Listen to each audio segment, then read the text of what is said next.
¿Sabías que Irán e Israel llevan décadas enfrentados sin declarar una guerra formal? Pero en 2025 todo estalló, y esta vez no fue un grupo terrorista, fue Irán directamente, porque ahora todo comenzó con un ataque silencioso en abril de 2024.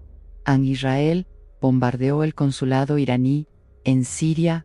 El resultado: murieron 7 altos mandos del ejército iraní. Para Irán, fue el equivalente a un acto de guerra. Irán respondió lanzando drones y más de 300 misiles sobre Tel Aviv y Jerusalén. Era la primera vez en la historia que Irán atacaba directamente a Israel desde su territorio.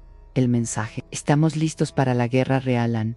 Pero esto no es nuevo. Desde 1979, Irán no reconoce a Israel, financia a grupos como Hezbollah y Hamas, enemigos jurados del Estado israelí. Ambos países han jugado al gato y el ratón durante años, hasta que uno rompió las reglas. En junio de 2025, Israel lanzó la Operación León Despierto, objetivo en destruir las instalaciones nucleares de Irán.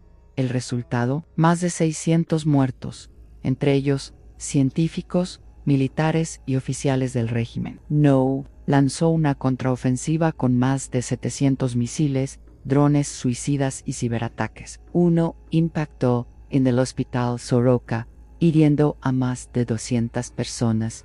La guerra ya no era una amenaza, era una realidad.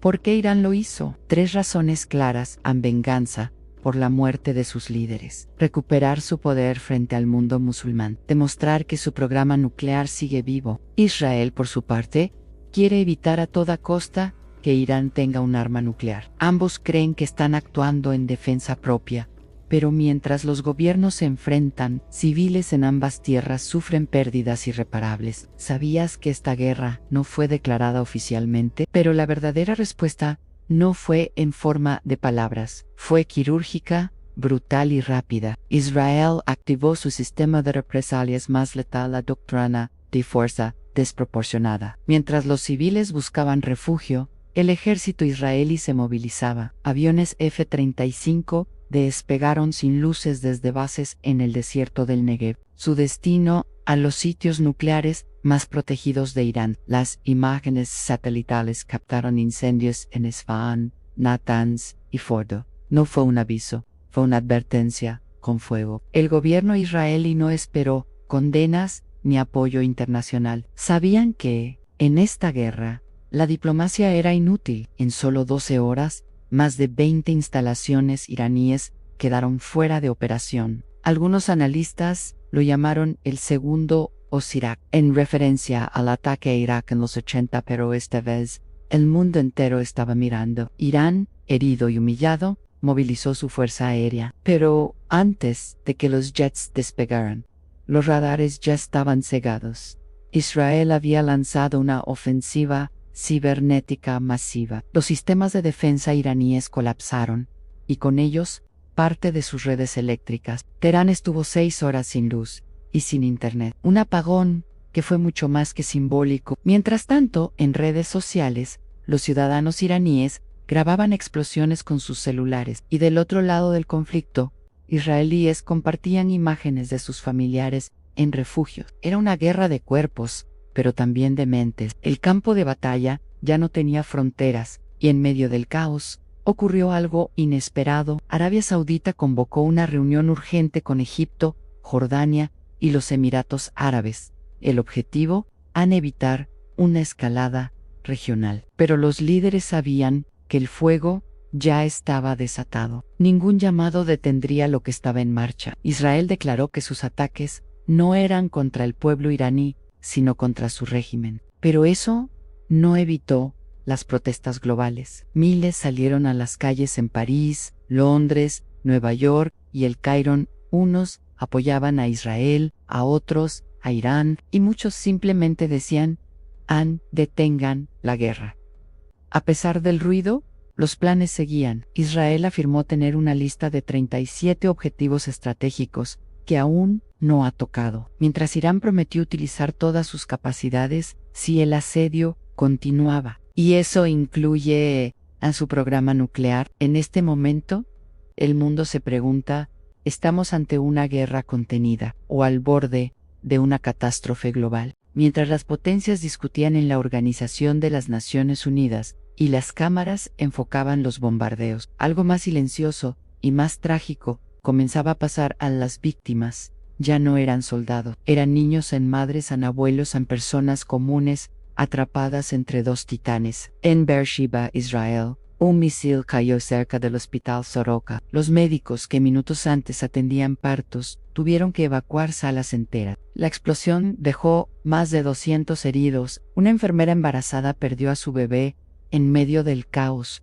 y aún así siguió atendiendo pacientes. En Teherán, un barrio entero quedó a oscuras tras un ciberataque a Israel, sin electricidad. Los respiradores del hospital Imam Khomeini fallaron. 2 ancianos fallecieron esa noche no por una bomba, por el silencio de las máquinas. Mientras los gobiernos hablaban de represalias estratégicas, las familias enterraban a sus muertos con las manos sin luz, sin agua, sin saber si el día siguiente traería vida. ¡Oh, fuego! Una madre iraní mostraba a su hija cómo esconderse en la tina del baño. Un niño israelí dormía con casco y linterna bajo la almohada. No hay escuela en medio del conflicto. Solo hay miedo, rutina de guerra y oraciones. Las redes sociales, una vez llenas de fotos de viajes, ahora mostraban sirenas, alarmas y cuerpos cubiertos por mantas. Videos que no duran más de 30 segundos, pero que dejan cicatrices para toda la vida. En medio de todo, miles comenzaron a huir desde el norte de Israel hacia Galilea, desde el oeste de Irán hacia la frontera con Turquía. Eran refugiados en su propia tierra. Y lo más inquietante es esto: a los civiles no entienden por qué pelean, solo saben que cada vez que escuchan un zumbido en el cielo, puede ser el fin. ¿Sabías que esta guerra ya ha dejado más desplazados que la de Siria en sus primeros 3 años? Pero nadie habla de eso. Las cifras no hacen tanto ruido como los misiles. Las grandes cadenas ya enfocan otros temas. Las portadas ya cambiaron, pero en las casas destruidas, el tiempo no avanza. La guerra sigue allí, aunque el mundo haya dejado de mirar. ¿Y tú cuántas veces viste una noticia, la pasaste y seguiste comiendo? Fue una noche sin luna. Los cielos de Israel parecían en calma, hasta que una alerta irrumpió en todas las bases militares. Algo más grande que un dron, más veloz que un misil convencional, había sido detectado. Venía desde lo profundo del sur de Irán. Los radares lo marcaron como objeto desconocido clase 7, un nivel reservado para amenazas estratégicas. En cuestión de segundos, Jerusalén activó su protocolo nuclear de defensa, porque ese botón no era como los anteriores. Irán lo había dicho días antes. Si se cruzan ciertos límites, responderemos con todo. Y esa noche, ese todo parecía estar en el aire. Pero el objeto no era un misil nuclear, era una nave experimental, un cohete balístico de largo alcance con capacidad para portar ojiva nuclear. Llevaba sensores, no explosivos, pero nadie en Israel lo sabía con certeza, hasta que ya estaba sobre su espacio aéreo. La cúpula de hierro, el famoso sistema antimisiles, no lo interceptó, porque fue diseñado para amenazas más pequeñas. El proyectil cayó a 30 kilómetros del reactor de Dimona, la zona más secreta y peligrosa del Estado israelí. No explotó. Pero el mensaje fue claro: Irán puede tocarte donde más te duele. El mundo se congeló por minutos. Estados Unidos activó su alerta de EFC-UN2 en Francia y Reino Unido. Ordenaron a sus embajadas evacuar ciudadanos en Tel Aviv y Teherán. Arabia Saudita llamó a emergencia militar silenciosa. Y mientras tanto, el teléfono rojo sonó: Washington, Jerusalén, Doha, Moscú. Todos querían saber lo mismo. ¿Va Israel a responder con un arma nuclear? El gabinete israelí estuvo reunido durante horas. Las imágenes filtradas mostraban rostros de tensión absoluta. Una sola decisión podía encender el mundo. Pero esa noche, Israel no lanzó nada, no por miedo, sino porque sabían que ese era el juego de Irán, a provocar una reacción que justificara la expansión del conflicto. En cambio, respondieron con algo aún más efectivo: cortaron todas las rutas de comunicación militar iraní. Sus bases quedaron aisladas por 48 horas. en el lenguaje de la guerra moderna. Eso es como dejar a un ejército ciego y mudo en plena batalla. Los analistas llamaron al episodio en el día más cerca del fin. Desde la guerra del Golfo no cayó una bomba nuclear, pero el botón ya fue tocado. Y aunque no se presionó hasta el fondo, el sonido quedó en el aire. Y sí, la próxima vez, no is uncensored.